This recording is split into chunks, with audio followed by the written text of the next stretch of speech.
श्री ब्रह्म चैतन्य गोंदवलेकर महाराजांच्या कथा भाग 10-2 रामरायाने इच्छा पूर्ण केली। कागवाडचे गणूबुवा रामदासी। हे गणूबुवा लहानपणापासून रामभक्त। सन 1895च्या सुमारास ते श्री महाराजांना प्रथम भेटले। पहिल्या भेटीतच त्यांनी अनुग्रह घेतला आणि श्री महाराजांच्या आज्ञेवरून कागवाडला आपल्या घरातच श्रीरामाच्या मूर्तीची स्थापना केली। ते गृहस्थाश्रमी होते तरी प्रपंचात त्यांचे फारसे लक्ष नसे। त्यांना रामाच्या सेवेची विशेष आवड होती। ते वारंवार गोंदवल्यास जाऊन श्री महाराजांचे दर्शन घेत। एकदा त्यांच्या मंदिरांतील श्री हनुमान मूर्ती भंग पावली। गणूबुवांना फार वाईट वाटले, काय करावे हे सुचेना। म्हणून ते गोंदवल्यास गेले आणि श्री महाराजांना म्हणाले, महाराज, श्रीरामापुढे मारुतीराय नाही हे मला बरे वाटत नाही। आपण स्वतः कागवाडला येऊन हनुमंताची स्थापना करावी। यावर श्री महाराजांनी उत्तर दिले, सत्य सत्य, मी तुमच्या घरी येईन बरे। तुम्ही स्वस्थ असा, आज निघू, उद्या निघू असे करता करता 2 महिने उलटून गेले तरी श्री महाराजांचे निघण्याचे चिन्ह दिसेना। तेव्हा गणूबुवांनी उपवास करण्यास आरंभ केला। त्यांचे बरेच उपवास झाल्यानंतर श्री महाराज बोलले, बुवा, अशा प्रकारे हट्टाने देहाला पीडा देऊ नये, आपले मन तपासून पहावे। पण मी पुढच्या दशमीला तुमच्याकडे येतो।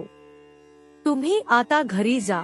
श्री महाराज माझ्या घरी येणार आहेत हा सूक्ष्म अहंकार बुवांच्या मनात उत्पन्न झाल्याने श्री महाराजांचे जाणे लांबत होते।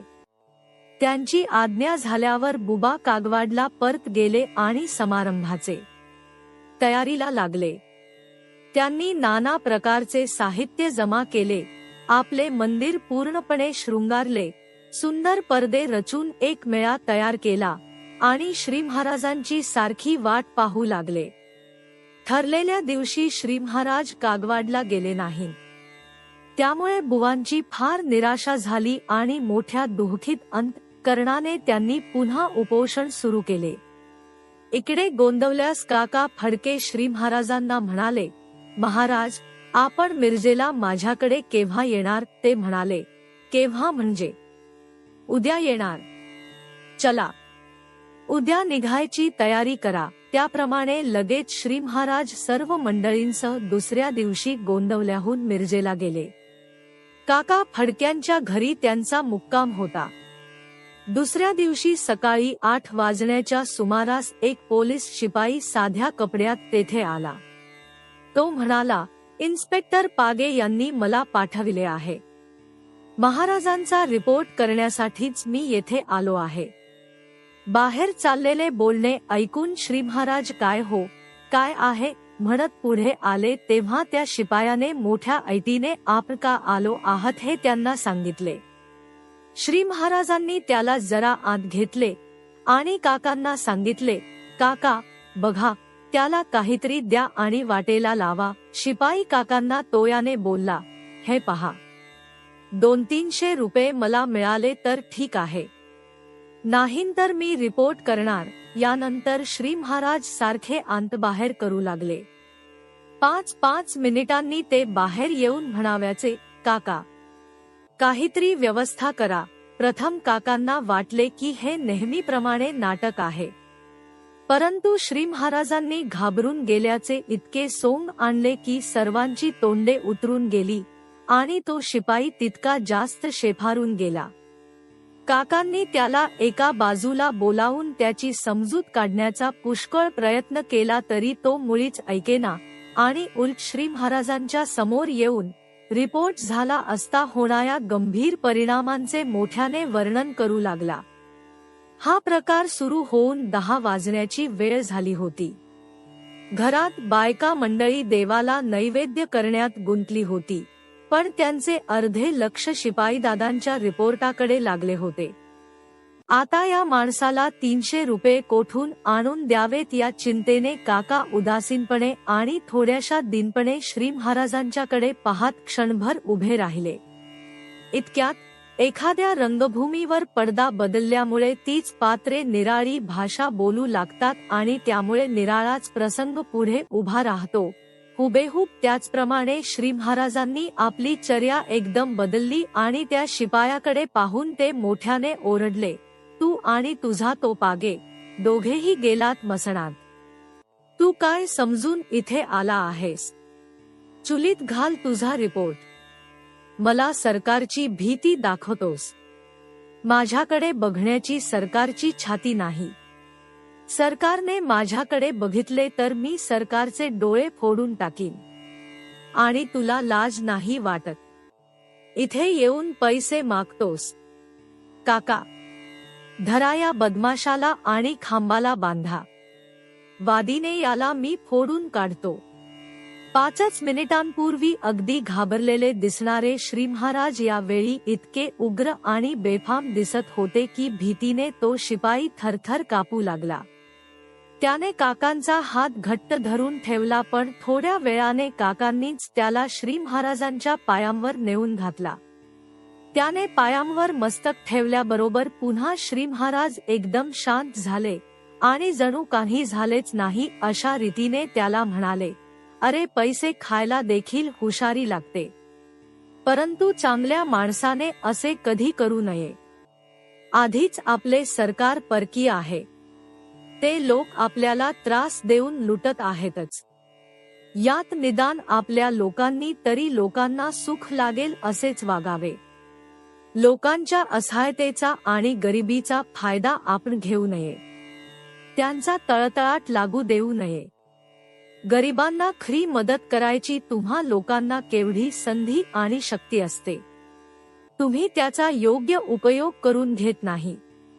असे विचार यायला अंतःकरण शुद्ध असावे लागते. ते भगवंताच्या नामाने होते. म्हणून तुम्ही नामस्मरण करीत जा. राम तुमचे कल्याण करील. शिपाई दादाला श्री महाराजांनी जेवायला ठेवून घेतला आणि अनुग्रह देऊन परत पाठविला. श्री महाराज मिरजेला 5 दिवस राहिले. दुसऱ्या दिवसांपासून दर्शनाला येणाऱ्या मंडळींची फारच गर्दी उसळली. श्री महाराजांच्या जवळ पोहोचण्यास अडचण पडू लागली, इतके लोक दर्शनासाठी थांबून होती. आसपासच्या 5-6 मैलांतील सर्व खेड्यापाड्यांतून माणसे सारखी येत होती. मिरजेमध्ये नारळ, खडीसाखर, साखर फुटाणे, फुलांचे हार आणि बुक्का हे पदार्थ मिळेनासे झाले. तिसऱ्या दिवशी श्री महाराजांनी गणपतराव दामले यांना विचारले, गणपतराव, किती पैसे जमले आहेत? गणपतराव म्हणाले, महाराज, 3000 रुपये जमले आहेत. श्री महाराज म्हणाले, ज्या गावचा पैसा त्या गावात खर्च करावा. काका, सर्व लोकांना जेवण घातले तर काय खर्च येईल?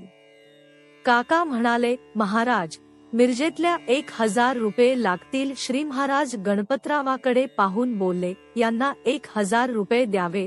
दुसऱ्या दिवशी मिरजेतील सर्व गृहस्थांना जेवाव्यास घातले. संध्याकाळी श्री महाराज म्हणाले, काका, मिरजेतल्या सर्व सुवासिनींना जेवायला घालून 1-1 लुगडे दिले तर काय खर्च येईल? काका म्हणाले, महाराज, 1000 रुपये लागतील. श्री महाराजांनी त्यांना 1000 रुपये देवविले आणि दुसऱ्या दिवशी गावातील सर्व जातींच्या सुवासिनींना जेवाव्यास घालून 1-1 लुगडे दिले. अजून 1000 रुपये शिल्लक होते. श्री महाराज म्हणाले, काका, उद्या गावातल्या सर्व भिकायांना गव्हाची खीर खायला घाला आणि प्रत्येकाला 1-1 रुपया दक्षिणा द्या. दुसऱ्या दिवशी काकांनी गावात दवंडी पिटवली.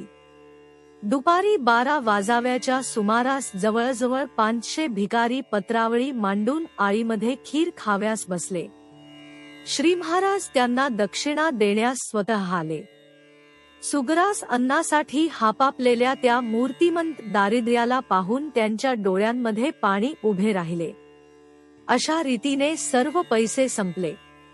तिकडे कागवाडला गणबुवांनी उपोषण सुरू केले होते हे आपण पाहिलेच आहे.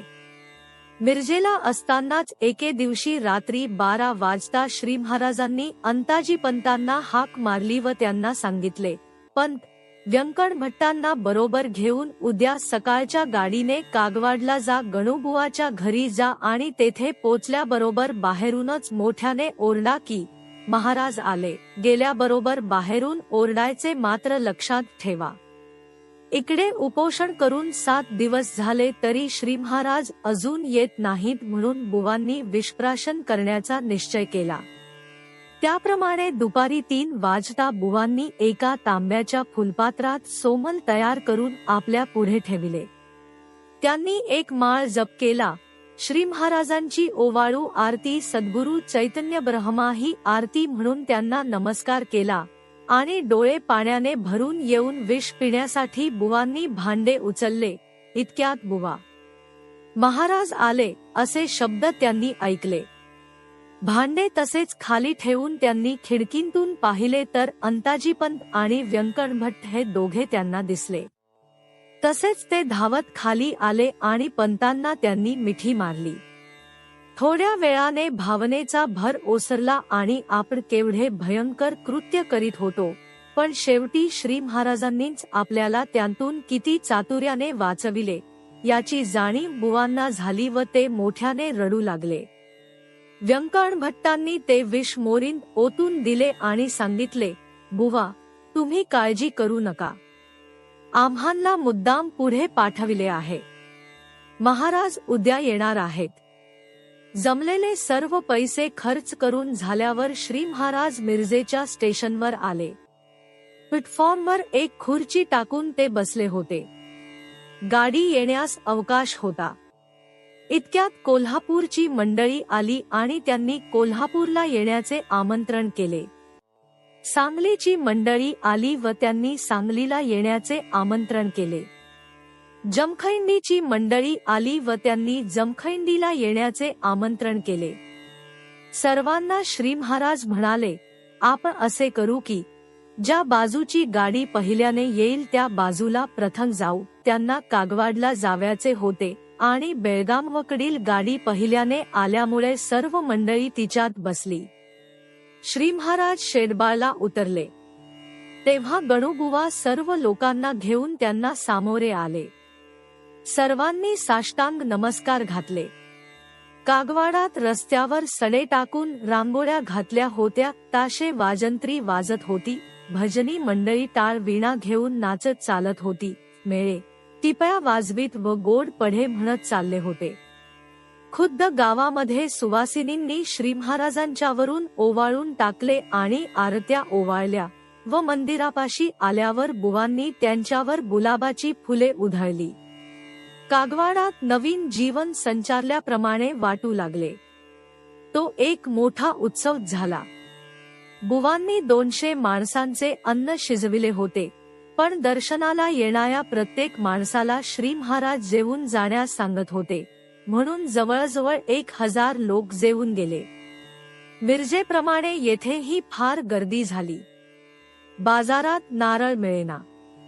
दर्शनास येणाऱ्या प्रत्येक माणसाला श्री महाराज अत्यंत शांतपणे व गोड वाणीने भगवंताचे नाम घेण्यास सांगत होते. श्री महाराज कागवाडला 4 दिवस राहिले. शके 1831 सन 1909 सौम्यनाम संवत्सरी आषाढ शुद्ध पंचमीला बुधवारी सकाळी त्यांनी मारुतीची स्थापना केली. संताबाई नावाची महारीण रोज गणूबुवांच्या मंदिराभोवतीची झाडलोट करीत असे. श्री महाराजांना तिने कधी पाहिले नसले तरी महाराज केव्हा येणार अशी चौकशी ती नेहमी करी.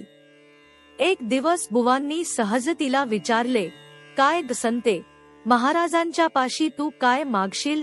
संताबाई म्हणाली, गणूबुवा, मला काय हवं आहे आता? मी मरण आणि मुक्ती मागेन त्यांच्याजवळ. श्री महाराज कागवाडला येण्याचे दिवस जसे जवळ येऊ लागले तसे तिने थोडे पैसे साठविले. आपल्या शेजाऱ्यांपाशी ते दिले आणि माझे उत्तरकार्य या पैशाने करा असे त्यांना सांगून ठेवले. शेजाऱ्यांना अर्थात ही थट्टा वाटली. पुढे श्री महाराज तेथे आल्यावर संताबाई दर्शनास आली. त्यांनी विचारले, माय, काय पाहिजे तुला? तिने सांगितले, मायबाप, मला सोडवा आता. आजपर्यंत पुष्कळ दुःख भोगले. उरलेला भोग तीर्थप्रसादाने जाईल. एवढी कृपा करा माझ्यावर, असे बोलून तिने त्यांचे पाय धरले. श्री महाराजांनी आपल्या हाताने तिला तीर्थ व प्रसाद दिला. तिच्या डोक्यावर हात ठेवला आणि आता तू लवकर घरी जा असे तिला सांगितले. संताबाई उठली पण तिने पुन्हा पुन्हा नमस्कार केला आणि शेवटी म्हणाली, महाराज मी येते, माझ्यावर लोभ असू द्या. ते म्हणाले, माय राम तुझ्याजवळ आहे, लवकर घरी जा. ती घरी गेली. आपल्या शेजारी पाजारी लोकांचा तिने आनंदाने निरोप घेतला आणि घरात येऊन अंथरुणावर कलंडली व राम राम राम 3 वेळा म्हणून तिने प्राण सोडला.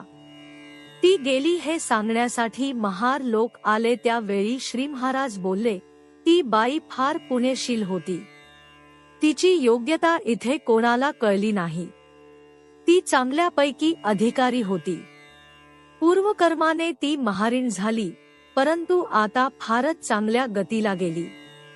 तिचे उत्तरकार्य उत्तम रीतीने करा असे सांगून श्री महाराजांनी उत्तरकार्यासाठी स्वतः 50 रुपये दिले आणि तिच्या नावाने अन्नदान केले. कागवाडचे एक सज्जन अप्पासाहेब पाटील यांनी श्री महाराजांना दुग्धपानास आमंत्रण केले. बरोबर 300 मंडळी घेऊन श्री महाराज त्यांच्याकडे गेले. अप्पासाहेबांनी एक कळशी भरून आटीव दूध केले होते. इतकी मंडळी आलेली पाहून काय करावे या चिंतेत ते असता श्री महाराजांनी त्यांना बोलाविले आणि सांगितले, आपण काळजी करू नये.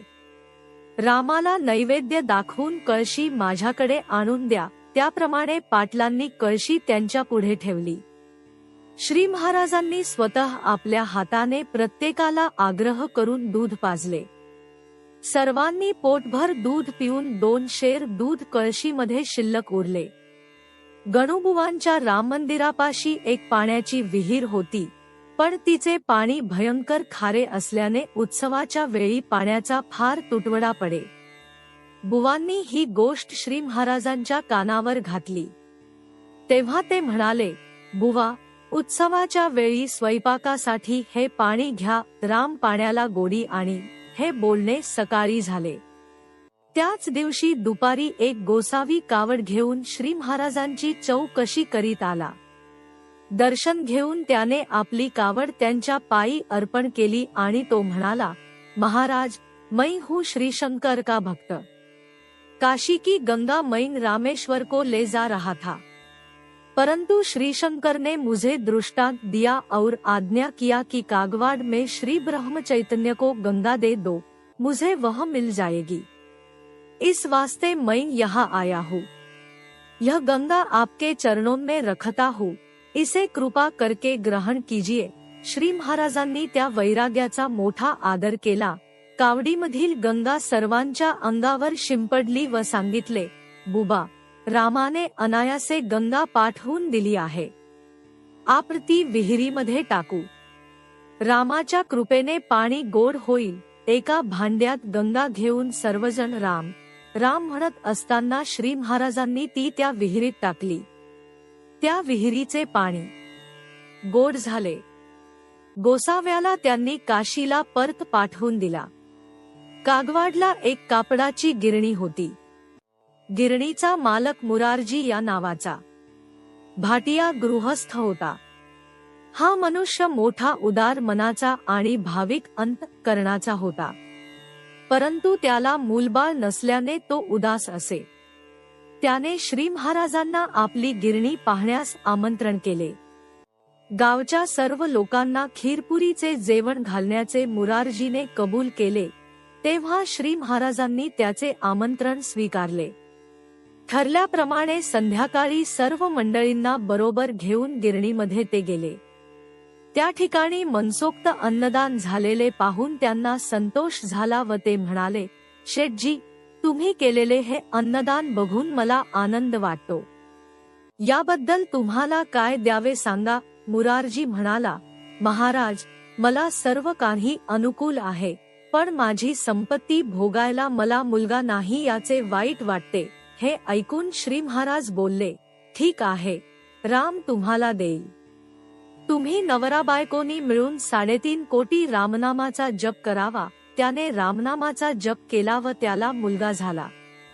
कागवाडमध्ये कगुडराय नावाचे पुरातन भुयारी स्थान आहे. तेथे असणाऱ्या शालिग्राम मूर्तीचे श्री महाराजांनी दर्शन घेतले. त्या भुयारात आणखी पलीकडे योगी ध्यानस्थ बसले आहेत असे सांगून सर्वांना श्री महाराज बोलले, आत जाण्याचा कोणी प्रयत्न करू नये.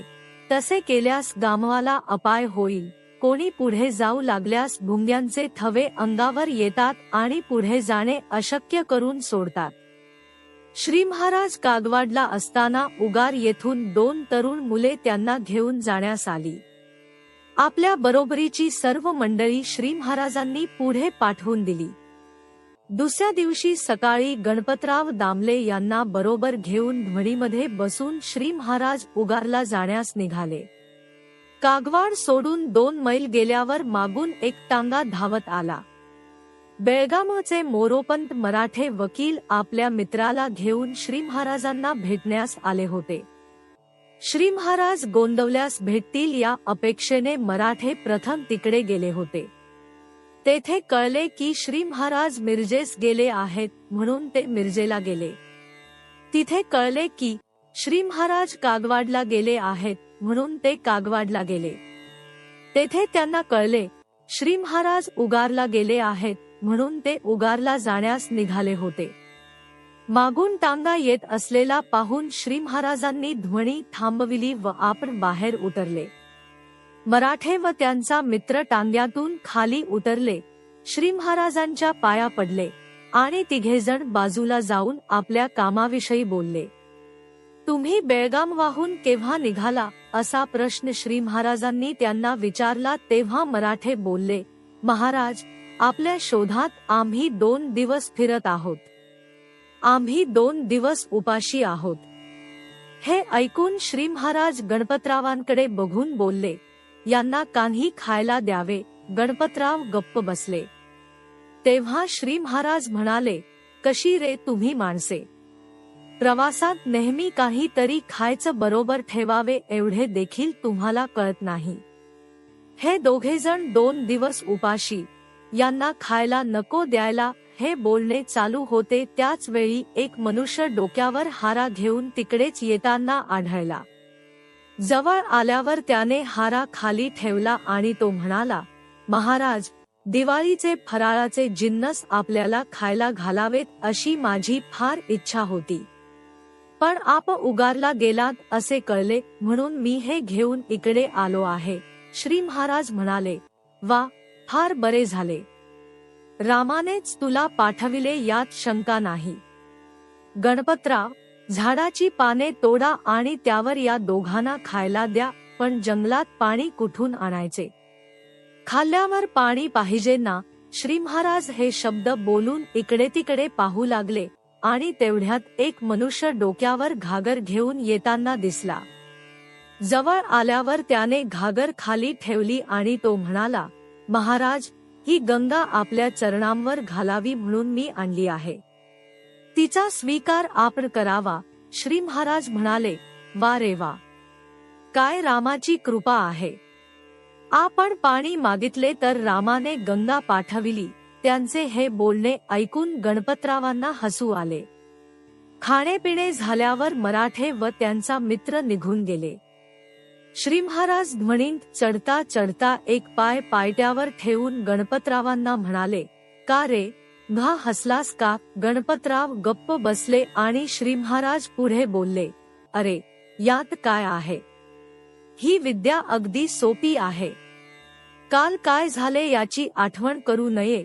उद्या काय होईल याची काळजी करू नये. पण आज आपल्याजवळ जे असेल ते गरजवंताला देऊन टाकावे म्हणजे राम अशा रीतीने आपल्याला पुरवितो. वर उल्लेखलेले मोरोपंत मराठे हे बेळगावचे एक सुप्रसिद्ध वकील. यांची पूर्वीची हकीकत अशी की ते जात्याच हुशार व बोलण्यात चतुर असल्यामुळे सुरुवातीपासून त्यांची वकिली छान चालू लागली. तरुण वयात कल्पनेच्या बाहेर पैसा मिळू लागल्यामुळे देवाधर्मावरचा त्यांचा विश्वास उडण्यास फारसा वेळ लागला नाही. ते साधुसंतांना मानिनासे झाले आणि त्यांचा अनादर करू लागले. कर्मधर्म संयोगाने त्यांची बायको फार सात्विक आणि खरी भाविक होती. श्री महाराजांच्यावर तिची संपूर्ण श्रद्धा असे आणि त्यामुळे मोरोपंतांकडून त्यांना शेलक्या विशेषणांचा आहेर होई. एकदा मोरोपंत विषमज्वराने आजारी पडले. 8-10 दिवसांनी त्यांची प्रकृती विशेष बिघडली. तेव्हा त्यांच्या बायकोने नवस केला की, महाराज, ह्यांना बरे वाटू द्या म्हणजे मी त्यांना दर्शनास घेऊन येईन. डॉक्टर लोकांनी आशा सोडली होती, परंतु 21व्या दिवशी मोरोपंतांचा ताप उतरून त्यांना बरे वाटले. अर्थात नवस पूर्ण करण्यासाठी मोरोपंत आपल्या बायकोला घेऊन गोंदवल्यास आले. पैशाची उब आणि हुशारीची घमेंड दाखवितच त्यांनी श्री महाराजांना नमस्कार केला. त्यांना आपल्याजवळ बसवून घेत श्री महाराज बोलले, रामाने आपल्यावर कृपा केली. प्रसंग कठीण होता, आता विसरू नये. हे ऐकून मोरोपंत म्हणाले, आपण म्हणता की रामाने कृपा केली म्हणून मी जगलो, पण याला पुरावा काय? देव आहे कशावरून? वकिली थाटात बोललेले हे शब्द ऐकून श्री महाराज त्यांना म्हणाले, मीच तुम्हाला विचारतो की देव नाही कशावरून? मोरोपंत म्हणाले, आम्ही कधी देव पाहिला नाही. तो जर खरोखर असता तर आम्हाला दिसला असता. यावर श्री महाराज बोलले, वकील साहेब, हे तुमचे म्हणणे काही पटण्यासारखे नाही. जे आपल्याला दिसत नाही ते नाहीच असे कसे म्हणता येईल?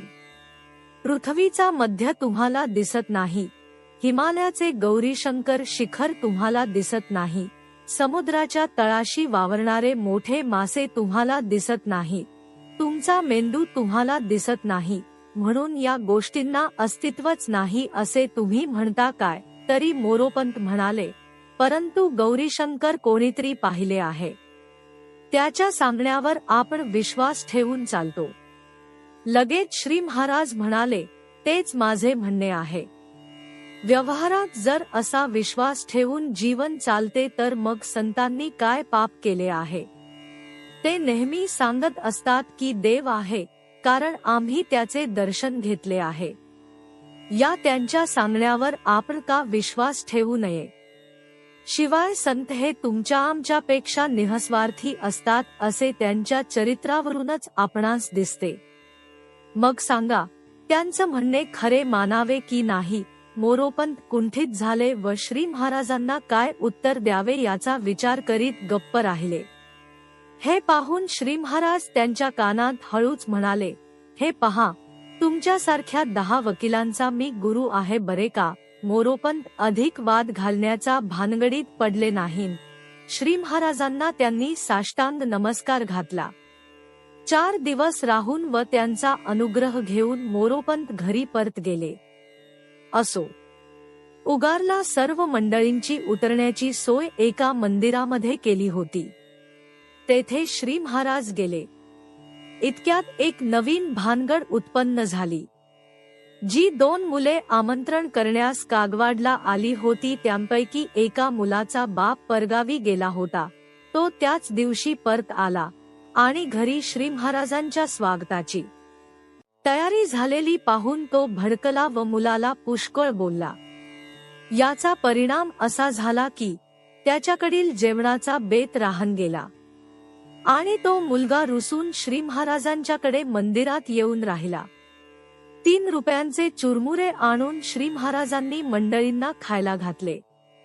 इतक्यात दुसऱ्या मुलाने आपल्या घरी पिठलेम भात करून मंदिरात आणला व मंडळींना खायला घातला. दुसऱ्या दिवशी सकाळी 8 वाजता मुलाचा बाप श्री महाराजांच्याकडे आला आणि मोठ्या तुच्छतेने त्यांना म्हणाला, अहो बुवा, या मुलाला काहीतरी सांगा. मला न विचारता याने आपल्याला घरी बोलाविले हे बरोबर नाही. तेव्हा श्री महाराजांनी त्या मुलाला आपल्या जवळ घेतले आणि मोठ्या प्रेमाने त्याला सांगितले, बाळ, असे करू नये. वडिलांची आज्ञा मोडणे हे योग्य नाही. त्यांच्याबरोबर घरी जावे आणि ते सांगतील त्याप्रमाणे वागावे. श्री महाराज असे बोलल्यावर मुलाचा नाईलाज झाला आणि तो बापाबरोबर घरी गेला व म्हणाला, महाराजांचा जो अपमान झाला आहे तो नाहीसा झाला पाहिजे. ते स्वतः सर्व मंडळींना बरोबर घेऊन आपल्याकडे जेवल्यावांचून मी घरी अन्न घेणार नाही. यावर बापाचा अगदी नाईलाज झाला व तो श्री महाराजांच्याकडे येऊन ब्याच नम्रतेने म्हणाला, महाराज, आज आपण सर्व मंडळींना घेऊन माझ्याकडे जेवायला यावे. ते म्हणाले, अहो, मी बोलून चालून गोसावी बुवा, माझ्या नादी कुठे लागता? शिवाय ही इतकी मंडळी माझ्या बरोबर आहे. श्री महाराज त्याच्या घरी जाण्याचे अशा रीतीने जेव्हा टाळू लागले तेव्हा त्याचा धीर सुटला आणि साष्टांग नमस्कार घालून तो म्हणाला, महाराज, मला क्षमा करा. माझी चूक झाली. माझ्या मुलासाठी नव्हे तर माझ्यासाठी आज आपण माझ्या घरी जेवायला आलेच पाहिजे. आपण आला नाही तर मी अन्नग्रहण करणार नाही. हे ऐकून श्री महाराजांनी आमंत्रण स्वीकारले आणि सर्व मंडळी संध्याकाळी त्याच्या घरी जेवायला गेली. सर्व मंडळी परती येण्यास निघाली त्यावेळी मुलाने नमस्कार केला तेव्हा श्री महाराज त्याला हळूच बोलले, आता सगळे झाले ना मनासारखे. यापुढे बापाची आज्ञा मोडू नये, थोड्या खुबीने वागावे. दुसऱ्या दिवशी सकाळी बापाने व मुलाने आणि त्यांच्या बायकांनी श्री महाराजांचा अनुग्रह घेतला. उगार येथील मुक्काम संपवून श्री महाराज गोंदवल्यास परत जाण्यासाठी स्टेशनवर आले. प्लॅटफॉर्मवर खुर्ची टाकून ते बसले असता गणपतरावांना बोलले, गणपतराव, कोरेगावची तिकिटे काढा. गणपतराव काही ना बोलता तसेच उभे राहिले. अरे, तिकिटे काढायला का जात नाहीस? असे श्री महाराजांनी पुन्हा विचारल्यावर ते चाचरत म्हणाले, महाराज, जवळ एकही रुपया शिल्लक नाही. यावर श्री महाराज जरा रागावण्याचा आव आणून म्हणाले, काय माझ्या बरोबरची माणसे आहेत बघा. स्टेशनवर आल्यावर मला तुम्ही हे सांगता, तुम्हाला काही व्यवहार आहे का नाही? इथे आता मी कोणाजवळ पैसे मागू? आणि बरोबर माणसे तरी किती? वारे वा शिष्य. हे बोलून 5 मिनिटे झाली आणि त्यांच्या दर्शनाला लोक येण्यास आरंभ झाला. अर्ध्या तासात 25 रुपये समोर आले. इतक्यात गाडी आली. तिकिटे काढून मंडळी गाडीत बसली. गाडी चालू झाल्यावर श्री महाराज बोलले, ज्या गावचा पैसा त्याच गावात खर्च करावा, तो बरोबर नेऊ नये. राम आपल्याला जरुरीपुरते कोठेही देतो, म्हणून त्याची काळजी करू नये. अरे, बुवा होणे सोपे आहे, पण बुवाला शोभेल असे वागणे फार कठीण आहे. मुंबईची सफर. सन 1990 साली मुंबईहून सर भालचंद्र भाटवडेकर यांनी मुद्दाम पत्र पाठवून श्री महाराजांना आग्रहाचे आमंत्रण केले. म्हणून ते काही मंडळी बरोबर घेऊन मुंबईला गेले. त्यांचा मुक्काम सर भालचंद्रांकडेच होता. श्री महाराज मुंबईत एकंदर 6 दिवस राहिले. एके दिवशी सर्व मंडळी समुद्रस्नानासाठी चौपाटीवर गेली. स्नान आटोपून श्री महाराज निर्णयसागर छापखान्यात गेले. तेथे काही पोथ्या विकत घेऊन ते घरी आले. त्याचप्रमाणे एके दिवशी कापडाची गिरणी पाहण्यासाठी त्यांना परळला नेण्यात आले होते. सर भालचंद्रांनी नवीन मोटार विकत घेतली होती. तिच्यात श्री महाराजांनी प्रथम बसावे म्हणून त्यांनी विनंती केली. त्याप्रमाणे ते एकदा बसले व नंतर म्हणाले, माझ्याबरोबर इतकी मंडळी आहेत, त्यांना सोडून मी एकटाच मोटारीत बसणे हे मला बरे वाटत नाही. म्हणून मग एक घोड्याची गाडी त्यांच्या तैनातीला दिली होती. यानंतर थोड्याच दिवसांनी श्री महाराज पुन्हा मुंबईस गेले. सर्व मंडळी दादर येथे उतरून वरळीला समुद्रस्नानासाठी गेली. 2 दिवसांनी ते परत गोंदवल्यास जाण्यासाठी निघाले व बोरीबंदरला आले. गाडी निघण्यास 20 मिनिटे अवकाश होता. इतक्यात एक मध्यम वयाची स्त्री दर्शनास आली. ती पांढरे शुभ्र पातळ नेसली असून तिचा चेहरा पाणीदार होता. डब्यात चढून तिने श्री महाराजांच्या पायांवर डोके ठेवले, त्यांचा हात आपल्या डोक्यावर ठेवून घेतला आणि आज्ञेप्रमाणे वागते एवढे 2च शब्द त्यांना सांगितले. मग राम मागे उभा आहे इतकेच श्री महाराज बोलले आणि ती निघून गेली. नंतर श्री महाराज म्हणाले, ही कोण आहे ठाऊक आहे का? इंदूरच्या एका सरदाराची बायको ही. नवरा पूर्ण व्यसनी आणि उधया. ही चांगल्या चांगल्या बुवांना लाजवील अशी परमार्थाची अधिकारी. काय प्रारब्धाचा योग पहा. पण अलीकडे नव्यामध्ये पुष्कळ सुधारणा झाली आहे. राम तिचे आणि तिच्यामुळे त्याचेही कल्याण करील. हुबळीची रामस्थापना. हुबळीला श्री महाराजांची बरीच मंडळी होती. तेथील सावकार चिदंबर नाईक करी यांनी इतर लोकांच्या सहाय्याने एक श्रीरामाचे मंदिर बांधले आणि रामाची स्थापना करण्यास श्री महाराजांना आवाहन केले.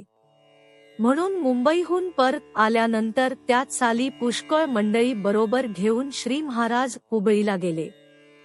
गावातील प्रतिष्ठित मंडळी त्यांना स्टेशनवर सामोरी येऊन वाजत गाजत सर्वजण मुक्कामावर गेले.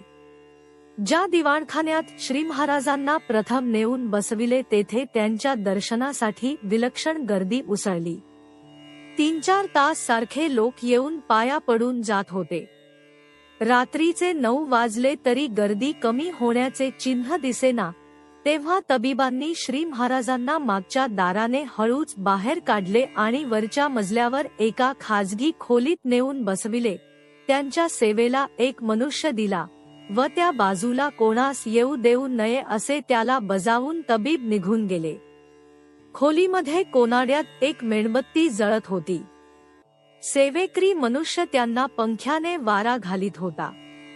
श्री महाराजांनी त्याला बोलण्यात गुंतवून पंखा आपल्या हातामध्ये घेतला आणि स्वतःच वारा घेण्याचा आविर्भाव करून पंख्याने मेणबत्ती विझवून टाकली.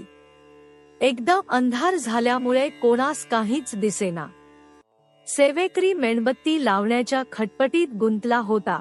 इतक्यात श्री महाराज अगदी हलक्या पावलाने खोलीबाहेर सटकले आणि दिवाणखान्यात पुन्हा येऊन बसले.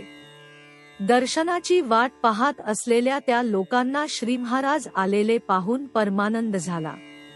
त्यांचे दर्शन घेणे सुरू झाले. इकडे सेवेक्याने मेणबत्ती पेटविली आणि श्री महाराज पलंगावर नाहीत असे पाहून तो घाबरला. नंतर तोही खाली येऊन बसला. सर्व लोकांना मनसोक्त दर्शन झाल्यावर रात्री 11 वाजता श्री महाराज मोकळे झाले. ज्या दिवशी रामाची स्थापना व्हाव्याची त्याच्या आदल्या दिवशी श्री महाराजांना ताप आला तरी त्यांचे कार्यक्रम यथास्थित चालू होते. सकाळी मंदिरात जाण्यासाठी सर्व मंडळी निघाली. जरा वाट चालून गेल्यावर श्री महाराज कोणास नाकळत एका बोळात शिरले आणि जानकीबाईच्या घरी गेले. ही जानकीबाई भाऊसाहेब केतकर गद्दे येथे असताना त्यांच्याकडे स्वयंपाकाला होती.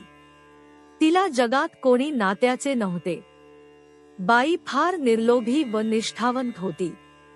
भाऊसाहेबांनी पेन्शन घेतल्यावर ही 75 वर्षांची म्हातारी हुबळीला येऊन राहिली होती. गल्लीमध्ये असलेल्या एका वाड्यामध्ये तिची एक लहान खोली होती.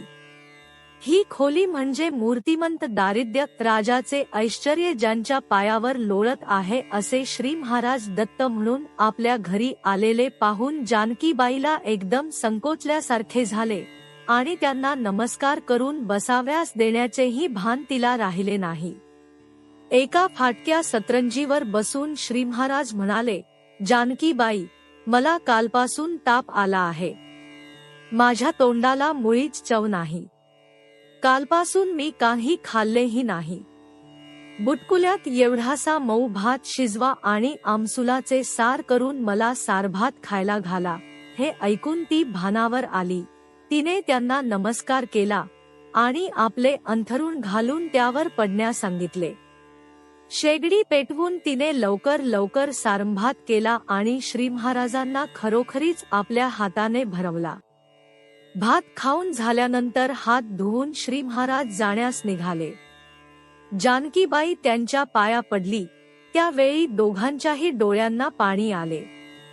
श्री महाराज बोलले, माय, तुमची जबाबदारी माझ्याकडे लागली. तुम्ही होईल तेवढे नाम घ्या. राम आपले प्रेम तुम्हाला दिल्यावांचून राहणार नाही. शांत आनंदात रहा. रामाच्या स्थापनेचा समारंभ ठरल्याप्रमाणे यथायोग्य पार पडला. हुबळीमध्ये पूर्वी कधी झाले नव्हते इतके अन्नदान त्या वेळी झाले. नंतर श्री स्वामी सिद्धारूढ यांचं निमंत्रण आल्यावरून श्री महाराज सर्व मंडळींना बरोबर घेऊन त्यांच्या मठात गेले. स्वामी सामोरे आले व दोघांनी एकमेकांना आलिंगन दिले.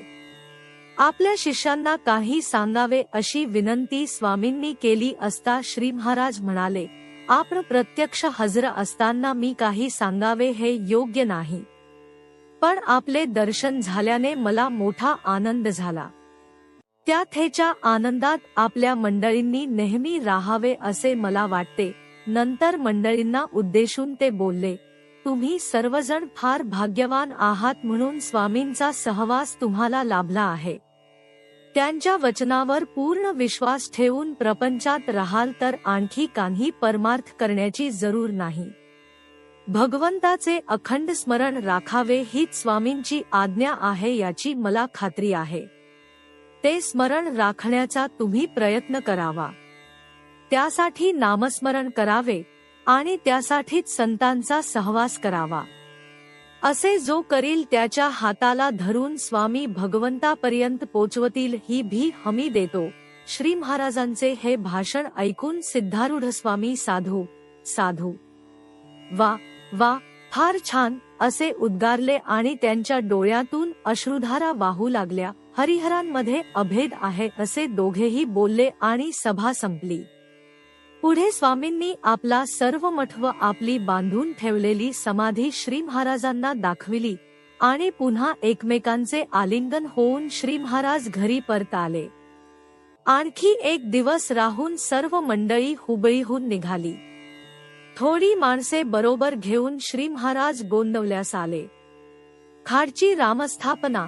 खाड शहरात वासुनाना देव या नामवाचे एक भक्त रामरायाची पूजा करीत असत. त्यांच्या आणि बापूराव चिवटे यांच्या विनंतीवरून सन 1911 साली श्री महाराज खाडला रामाच्या स्थापनेसाठी गेले. रामाची स्थापना मोठ्या थाटाने झाली. पुष्कळ मंडळी प्रसाद घेऊन गेली आणि पुष्कळ गरीब लोकांना अन्नदान झाले. त्याच वेळी तेथे संकेश्वर मठाच्या श्रीशंकराचार्यांचा मुक्काम होता. त्यांचे पदरी एक ज्योतिषी होता. त्याने पंचांग पाहून स्वामींना सांगितले की ज्या मुहूर्तावर श्री महाराजांनी ही रामाची स्थापना केली तो मुहूर्त चांगला नव्हता. स्वामींना आश्चर्य वाटले, पण विशेष ना बोलता ते गप्प बसले. स्थापनेच्या दुसऱ्या दिवशी श्री महाराज आपल्या मंडळींसह स्वामींच्या दर्शनाला गेले. स्वामींना त्यांनी साष्टांग नमस्कार घातला आणि बसण्याची आज्ञा झाल्यावर त्यांच्या बाजूला बसले. इकडचे तिकडचे बोलणे झाल्यावर स्वामी म्हणाले, मी आपल्याला एक विचारू का? श्री महाराज म्हणाले, अगदी अवश्य विचारावे, आपला तो अधिकारच आहे. स्वामी म्हणाले, काल आपण ज्या वेळेवर राम स्थापना केली ती वेळ चांगली नव्हती. असे कसे झाले? श्री महाराजांनी उत्तर दिले, अरे अरे, असे कसे झाले? मी तर अज्ञ आहे, पण राम असे होऊ देणार नाही. आपण पुन्हा पंचांग बघावे. स्वामींनी लगेच आपल्या ज्योतिषाला हाक मारली आणि पंचांग पुन्हा बघण्याची आज्ञा केली. त्याप्रमाणे त्याने पंचांग पाहून गणित मांडले. ते पाहून तो स्वतः चकित झाला, कारण 3.5 मुहूर्तांपैकी तो एक मुहूर्त निघाला. त्याने स्वामींची क्षमा मागितली, पण ते बरेच संतापले आणि त्याला पुष्कळ बोलले. नंतर श्री महाराज बोलले, आपण आपल्या सर्व मंडळींसह उद्या रामाच्या प्रसादासाठी मंदिरात यावे. स्वामी म्हणाले, मी एकटा येतो. माझा परिवार फार मोठा आहे. घोडे वगैरे देखील माझ्या बरोबर आहेत. लगेच श्री महाराज बोलले, त्याबद्दल संकोच बाळगण्याचे कारण नाही. आपण आपला सर्व परिवार घेऊन यावे. रामाच्या कृपेने कमी पडणार नाही. स्वामींनी निमंत्रणाचा स्वीकार केला आणि दुसऱ्या दिवशी 12 वाजता त्या ज्योतिषी बुवांसह आपल्या सर्व मंडळींना घेऊन ते राम मंदिरात आले. श्री महाराज त्यांना सामोरे गेले आणि नमस्कार करून आत घेऊन आले. जेवणाची तयारी होतीच, म्हणून अर्ध्या तासाने सर्वजण जेवायला बसले. श्री महाराज स्वामींच्या समोर बसले. जेवण चालू असता त्यांनी स्वामींना विचारले, सध्या आपल्या संस्थानात कमी असे काय आहे? स्वामी म्हणाले, मला सर्व गोष्टी अनुकूल आहेत. माझ्याजवळ हत्ती तेवढा नाही. तेथल्या तेथे श्री महाराजांनी हातात पाणी घेऊन मी आपल्याला हत्ती दिला असा संकल्प सोडला. हा अनपेक्षित प्रकार पाहून स्वामींच्या डोळ्यांना पाणी आले आणि ते बोलले, दान देणारे पुष्कळ लोक मला भेटले, पण गजदान देणारा कोणी भेटला नाही. धन्य आहे तुमची. श्री महाराज म्हणाले, आपण कोणासही सांगून हत्ती आणावा. माझ्याकडे किंमत तयार आहे. जेवण झाल्यानंतर पानसुपारी होऊन स्वामी जाण्यास निघाले. हत्ती मिळेल त्यावेळी आपण तो घ्यावाच, पण तोपर्यंत एक कालवड मी मठाला देतो, तिचा स्वीकार व्हावा असे सांगून एक छान कालवड त्यांनी स्वामींना अर्पण केली व स्वामींनी पण तिचा प्रेमाने स्वीकार केला. 1 वर्ष गेल्यानंतर श्री महाराजांनी गणपतराव दामले यांस स्वामींच्याकडे पत्र लिहून हत्तीविषयी चौकशी करण्यास सांगितले. स्वामी त्यावेळी कल्याणला होते. गणपतराव त्यांच्याकडे गेले तेव्हा स्वामींनी त्यांचा मोठा आदर केला. श्री महाराजांचा निरोप ऐकून स्वामींना फार कौतुक वाटले व हत्ती मिळत नाही असा त्यांनी उलट निरोप धाडला. श्री महाराजांनी पुष्कळ ठिकाणी रामाची मंदिरे स्थापना केली. आपण सामान्यपणे समजतो त्यापेक्षा मंदिराविषयी त्यांची कल्पना निराळी होती. ज्याप्रमाणे विश्वविद्यालय हे लौकिक विद्येचे केंद्र असते, त्याचप्रमाणे मंदिर हे अलौकिक म्हणजे अध्यात्मविद्येचे केंद्र असले पाहिजे. आपल्या आचारधर्माचे आणि परंपरेचे रक्षण करणे हे मंदिराचे काम असून त्यात राहणारे लोकदेखील त्या पेशाला लायक असेच असावेत. मंदिरात अध्यात्माचे श्रवण व मनन चालावे. जो साधक असेल त्याला साधन करण्यास ते योग्य स्थान असावे. प्रपंचाच्या त्रासाने कष्टी झालेल्या जीवाला मंदिरात आल्यानंतर स्वतःच्या दुःखाचा काही काल तरी विसर पडावा असे तेथील वातावरण असावे. मंदिरात नियमित अन्नदान व नियमित उपासना चालू असावी. सारांश, मंदिर हे मोठे पवित्र स्थान असले पाहिजे. मंदिरात गेले की भगवंताच्या अस्तित्वाची जाणीव झाली पाहिजे. हे ध्येय डोळ्यापुढे ठेवून श्री महाराजांनी अनेक ठिकाणी राम मंदिरे स्थापन केली. त्यांच्यापैकी काहींची माहिती येथे सांगतो. 1. जुन्या इंदूरमध्ये पुलाच्या पलीकडे राम मंदिर, पुजारी हरिपंत मास्तर यांचा भाऊ. 2.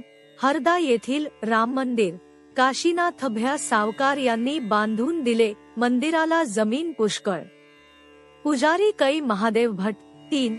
पंढरपूर येथील राम मंदिर, अप्पासाहेब भडगावकर यांनी बांधून दिले. पुजारी कै निळकंठ. 4. कुर्तकोटी येथील राम मंदिर, डॉ. कुर्तकोटी यांचे मालकीचे शिवालय होते. त्यात एका बाजूस रामाची मूर्ती स्थापन केली. हे मंदिर फार चांगले आहे. 5. कुरवली येथे दामोदर बुवांकडून राम मंदिर बांधविले. मंदिर मोठे विस्तीर्ण आहे. पुजारी कै दामोदबुवा. 6. गिरवी येथील राम मंदिर, येसुकाकांनी बांधून दिले. पुजारी पिलंभट जोशी. 7. मांडवे येथील राम मंदिर, विष्णुकाकांनी बांधले. हे स्वतः फार अधिकारी होते. त्यांनी स्वतः मंदिर चालविले. 8. गोमेवाडी येथील राम मंदिर, सावळाराम देशपांडे यांनी बांधून दिले. हे गृहस्थ पोलीस अधिकारी होते. पेन्शन घेतल्यावर पूर्णानंद स्वामींकडे ते गेले तेव्हा स्वामींनी त्यांच्याकडे पाठ फिरवली. त्यांना अनुताप झाला म्हणून स्वामींनी आज्ञा केली की गोंदवल्यास जा म्हणजे मार्ग सापडेल. म्हणून श्री महाराजांच्याकडे आले. श्री महाराजांनी त्यांना सर्व पैसा रामाला अर्पण करण्यास सांगितला. त्यांनी त्याप्रमाणे केले व मंदिर बांधले. 9. आटपाडी येथील राम मंदिर, यज्ञेश्वर बुवांनी बांधले. हे बुवा चांगल्यापैकी साधक होते. त्यांनी स्वतः मंदिर चालविले. 10. आटपाडी येथील दत्त मंदिर विष्णुपंत कात्रे यांनी बांधले. विष्णुपंत सरकारी नोकर असले तरी मोठे विरक्त गृहस्थ होते. त्यांना दत्ताच्या उपासनेची फार आवड होती, म्हणून नोकरी सोडून देऊन ते माधुकरी मागू लागले व आपला काळ उपासनेमध्ये घालवू लागले. श्री महाराजांनी त्यांना दत्तोपासना दिली होती. 11.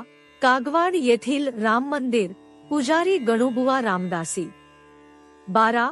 खाड येथील राम मंदिर वासुनाना देव व बापूराव चिवटे यांनी चालविले. 13. म्हासुर्णे येथील राम मंदिर विष्णुपंतांनी बांधून दिले. शंकर शास्त्री यांनी मंदिर चालविले आणि उपासना उत्तम प्रकारे वाढविली. 14. यावंगल येथील दत्त मंदिर शिव दीक्षित यांनी बांधून दिले. 15. हुबळी येथील राम मंदिर चिदंबर नाईक यांनी बांधून दिले. 16. मोरगिरी येथील राम मंदिर वामनबुवा पेंढारकर यांनी बांधून दिले. पुजारी जगन्नाथ इंदूरकर. 17. नरगुंद येथील विठ्ठल मंदिर. 18. खातवळ येथील विठ्ठल मंदिर. 19. मांजर्डे येथील राम मंदिर. 20. विखळे येथील राम मंदिर. 21. सातारा येथील दत्त मंदिर गोविंद शास्त्री पूर्णिक यांनी बांधले. हे दत्ताचे मोठे निष्ठावंत उपासक असून श्री महाराजांनी त्यांना दत्तोपासना दिली होती. 22. उकसाड येथील विठ्ठल मंदिर. 23. पाटण येथील राम मंदिर श्री विठोबा अण्णा दप्तरदार यांच्या पूजेच्या मूर्ती बाळकृष्ण महाजन यांच्या घरी श्री महाराजांनी स्थापन केल्या. 24. कोकणात खेर्डी या गावी असलेले राम मंदिर वासुदेव शेंबेकर यांनी श्री महाराजांच्या आज्ञेने बांधले. 25. सातपुड्याच्या डोंगरात भिलांच्याकडून श्री महाराजांनी एक राम मंदिर बांधविले आणि त्यांना मारुतीची उपासना लावून दिली. 26. भाऊसाहेब जवळगीकर यांनी सोलापूर येथे राम मंदिर बांधले. 27. अश्वत्थपूर येथील राम मंदिर. रामाची स्थापना श्री ब्रह्मानंदांनी केली, पण श्री महाराजांची आज्ञा तशी होती. दक्षिणेकडील पद्धतीचे हे मंदिर असून तेथे उपासना चांगली चालते. 28. कांची समुद्रम येथील श्री महाराजांचं मंदिर हनुमंतराव मास्तर यांनी श्री महाराजांचे मंदिर स्थापन केले.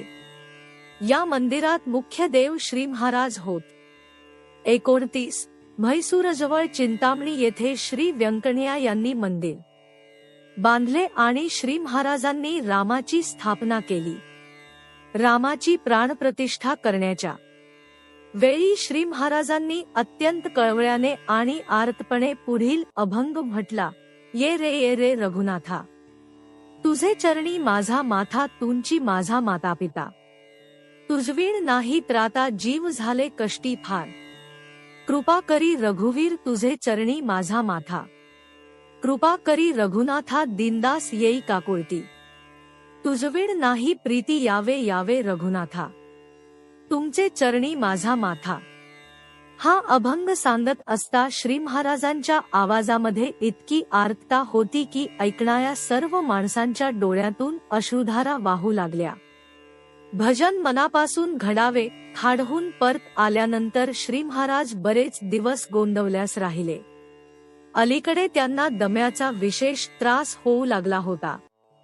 कित्येक वेळा सबंध रात्र जागरण होई. पलंगावर तक्क्यावर तक्क्या ठेवून आणि त्यावर डोके ठेवून ते रात्रभर उभे असत. त्यामुळे सकाळी पाय भारावून जात आणि त्यांना चांगलीच सूज येई. परंतु त्यांच्या कार्यक्रमामध्ये कधी खंड पडत नसे. वातावरण आनंदीच असे. एका एकादशीला जोराचा दमा लागून श्री महाराज खोलीत बसले होते. रात्री 9 वाजता रामापुढे कोणीतरी भजन करीत होता. त्याच्याकडे लक्ष जाऊन, अरे, हा भजन म्हणतो आहे का रडतो आहे, असे म्हणून ते स्वतः उठले आणि भजनाला उभे राहिले. लगेच पुष्कळ मंडळी जमा झाली. भजनाला रंग चढू लागला आणि श्री महाराज एखाद्या तरुणाप्रमाणे रामापुढे नाचू लागले. 15 मिनिटांपूर्वी त्यांना दम लागला होता. हे कोणाला कसे खरे वाटणार. नाचत नाचत ते मारुतीजवळ आले आणि मंडळींना म्हणाले, भगवंताला भजनाची फार आवड आहे. त्याचप्रमाणे त्याच्या भक्तांना देखील भजनाची फार आवड असते. आपण रामासमोर भजन करू लागलो की मारुतीरायाला स्फुरण चढून तो देखील नाचायला लागतो. बघा, आज तो पखवाज वाजवीत आहे. श्री महाराजांनी मंडळींना मारुतीच्या पायापाशी कान लावण्यास सांगितले. बहुतेक सर्व स्त्री पुरुषांनी तेथे कान लावून पाहिले. प्रत्येकाला मृदंग वाजविण्याचा ध्वनी ऐकू आला. भजन आटोपल्यावर श्री महाराज पुन्हा बोलले, माझे भक्त जेथे माझे भजन करतात तेथे मी हजर असतो. हे भगवंताचे वचन पूर्ण खरे आहे. पण आपण जे भजन करतो ते भजनाचे सोंग होते, म्हणून भगवंत देखील आपल्याकडे तितपतच लक्ष देतो. भजन कसे मनापासून घडावे. प्रत्यक्ष परमात्मा समोर आहे आणि आपले म्हणणे ऐकतो आहे अशा ख्या भावनेने भजन म्हणावे. अशा प्रकारच्या भजनाने उपासनेला जोर चढतो. ख्या भजनाला तालसूर लागत नाहीत, त्याला प्रेमळपणा लागतो. तसे नसते तर तुकारामबुवा आधी गाणे शिकले असते. बिद्रहळीची रामस्थापना व जपाची सांगता याच सुमारास श्री ब्रह्मानंदांनी कर्नाटकात बिद्रहळी या गांवी रामाची स्थापना करण्यासाठी श्री महाराजांना आमंत्रण केले. या त्या कारणाने त्यांचे जाणे लांबणीवर पडू लागले. आज निघू उद्या निघू असे करता करता 3 महिने गेले. शेवटी श्री महाराज एकदाचे निघाले. त्यांची प्रकृती त्यावेळी बरी नव्हती. बापूसाहेब साठे यांना लिहिलेले त्यावेळचे एक पत्र उपलब्ध आहे. त्यावरून ते किती थकले होते याची कल्पना येईल. त्यातील मजकूर असा विशेष लिहिण्याचे कारण की मी ब्रह्मानंदबुवांच्या इकडे प्राणाच्या कराराबरोबर आलो आहे. जीविताची आशा सोडून मी आलो आहे. दररोज ताप 4 डिग्री येतो. श्वास फार झाला आहे. अन्न खावत नाही. जिना चढून जाण्याची शक्ती उरली नाही. असे झाले आहे. परंतु भागवतांनी डॉक्टर कुर्तकोटी यांना श्री महाराज भागवत किंवा महाभागवत संबोधित व ब्रह्मानंदबुवांनी 13 कोटी जप केला आहे. याशिवाय 2 ठिकाणी श्रीरामाच्या स्थापना होणार आहेत. एवढ्याच करिता देह गेला तरी हरकत नाही असे समजून मी आलो आहे. माझ्या बरोबर सुमारे 300 मंडळी आहेत. कर्नाटकात श्री ब्रह्मानंदांनी सर्वांची व्यवस्था फारच उत्तम ठेवली होती. बिद्रहळी रेल्वेपासून बरेच आत असल्यामुळे बैलगाडीचा प्रवास करावा लागला. प्रवासामध्ये एक गाडी लाडवांनी भरलेली आणि एक गाडी पाण्याचे हांडे असलेली अशा 2 गाड्या श्री महाराजांच्या बरोबर दिलेल्या होत्या. खुद्द बिद्रहळी येथे नदीजवळच मोठा मांडव घातलेला असून 100 आचारी सारखे राबत होते. 3 महिने अन्नदान चालू असल्याने त्या भागातील गरीब जनता तृप्त झाली. एका मोठ्या खोलीत लाडवाचे ढीग भरून ठेवले होते. श्री महाराज तेथे 4 दिवस राहिले. पूर्वायुष्यामध्ये त्यांनी केलेल्या हरिहाटाची आठवण होण्यासारखे भजन व अन्नदान बिद्रहळीला झाले. त्यानंतर इतका मोठा समारंभ त्या भागामध्ये झाला नाही. श्री महाराज बिद्रहळीस असता एके दिवशी 12 वाजता त्यांच्या दर्शनास आलेली एक म्हातारी मरण पावली. इकडे मंडपात जेवणाची 2000 पाने मांडलेली आणि तिकडे म्हातारीने राम म्हटला. तिच्या नातेवाईकांना काय करावे हे सुचेना. त्यापैकी एकाने ही गोष्ट श्री ब्रह्मानंदांच्या कानावर घातली. ती ऐकल्याबरोबर ते म्हणाले, छे, असे कसे होईल. महाराजांची परवानगी घेतल्याशिवाय ती इथे कशी मरेल. चला आपण बघू असे बोलून श्री महाराजांचे चरणतीर्थ बरोबर घेतले आणि ते म्हातारीकडे गेले. म्हातारी मेली होती. अगदी गार पडली होती. तरी तिच्या तोंडात तीर्थ घालीत ते म्हणाले, आजीबाई, इतकी माणसे जेवायची थांबून राहिली आहेत. तुम्ही आता उठा आणि महाराजांची परवानगी काढून मग जा. 5 मिनिटांनी म्हातारीने डोळे उघडले. ती शुद्धीवर आली व लोकांनी तिला उठवून बसविले. श्री ब्रह्मानंदांनी नैवेद्याचा दहीभात आणवून तिला खाव्यास घातला व मग आपण तेथून निघून गेले. दुसऱ्या दिवशी पहाटे म्हातारी मेली. सोलापूरची रामस्थापना. बिद्रहळ्ळीहून श्री महाराज कुर्तकोटीला गेले. 4 दिवस राहिल्यावर ते विजापूरवरून सोलापूरला आले. सोलापूरला भाऊसाहेब जवळगीकर यांनी बांधलेल्या मंदिरामध्ये रामाची स्थापना झाली. स्थापनेचा समारंभ आटोपल्यावर एक फोटोग्राफर श्री महाराजांच्याकडे आला आणि फोटोसाठी बसण्याचा आग्रह त्यांना करू लागला. श्री महाराज त्याला बोलले, काढलेल्या फोटोवर चांगले पैसे मिळावे अशी तुझी इच्छा असेल तर मी सांगतो ते ऐक. आज फोटो काढू नकोस, पुढे बघू. पण तो कबूल करीना आणि भाऊसाहेब केतकर म्हणाले, आपल्याला पुन्हा वेळ होईल की नाही याची शंका आहे. आपण आजच फोटोला बसावे. बरे म्हणून श्री महाराज फोटोला बसले. त्यांच्या दोन्ही बाजूला 2 साहेब हात जोडून उभे राहिले. त्याने फोटो काढला आणि घरी जाऊन काच धुवून पाहिली तर त्यामध्ये दोन्ही बाजूचे साहेब तेवढे आले, पण श्री महाराजांची प्रतिमा ना येता मधली जागा रिकामीच राहिली. फोटोग्राफरला फार वाईट वाटले व तो ती काच घेऊन तसाच श्री महाराजांच्याकडे आला. साष्टांग नमस्कार घालून त्याने त्यांची क्षमा मागितली. तेव्हा दुसऱ्या दिवशी फोटोला पुन्हा बसण्याचे आश्वासन श्री महाराजांनी त्याला दिले. हा दुसऱ्या दिवशी घेतलेला फोटोच पुढे फार प्रसिद्धीस आला. बडव्यांचा तंटा तोडला. सोलापूरहून श्री महाराज कुर्डुवाडीला गेले. तेथे 2 दिवस मुक्काम झाल्यावर तिसरे दिवशी एकाएकी पंढरपूरला जाण्यासाठी ते निघाले. इतक्या तातडीने जाण्याचे कारण विचारता ते म्हणाले, पांडुरंगाने मला सांगितले की पंढरपुरात बडवे आपापसात तंटा करू लागले आहेत, त्यामुळे त्याची आबाळ होत असून महापूजा बंद पडली आहे. ते भांडण सोडविले पाहिजे. इकडे एका बडव्याने कलेक्टरकडे तक्रार केली म्हणून कलेक्टरने श्री महाराजांना पत्र धाडून तंटा मिटविण्याची विनंती केली. श्री महाराज पंढरपुरी जाण्यास आणि ते पत्र येण्यास एक गाठ पडली. त्याप्रमाणे त्यांनी सर्व बडव्यांना बोलावून आणले आणि तंटा होण्याचे मूळ कारण शोधून काढले. आधीच्या वर्षी ज्या बडव्याची पाळी होती त्याने देवाची कान्ही वस्त्रे आणि देवाचे कान्ही दागिने लांबविले आहेत असे नंतर पूजा करण्याची पाळी असलेल्या बडव्याचे म्हणणे होते. हे ऐकून श्री महाराजांनी दागिन्यांची मूळ यादी मागितली. ती यादी सापडली नाही. बडव्यांच्या दप्तरात तिच्या बऱ्याच नकला होत्या, पण त्यात प्रत्येकाने बरीच खाडाखोड केलेली आढळली. प्रत्येक जण म्हणे की आपलीच यादी खरी. हा घोटाळा पाहून श्री महाराजांनी त्या नकला सर्व रद्द केल्या. आपल्यासमोर देवाच्या वस्त्रांची, दागिन्यांची व भांड्यांची मोजदाद करून नवी यादी तयार केली. तिच्यावर सर्व बडव्यांच्या सह्या घेतल्या आणि त्यांच्या नकला करून त्यावर आपण सह्या केल्या. सर्वांना प्रेमाने वागण्यास सांगून त्यांनी त्यांचा तंटा मोडला व तसे कलेक्टरला कळविले. पुढे काही दिवस ते पंढरपूरलाच राहिले. पुण्याचा मुक्काम. पंढरपुराहून सरळ गोंदवल्यास ना जाता श्री महाराज पुण्यास गेले.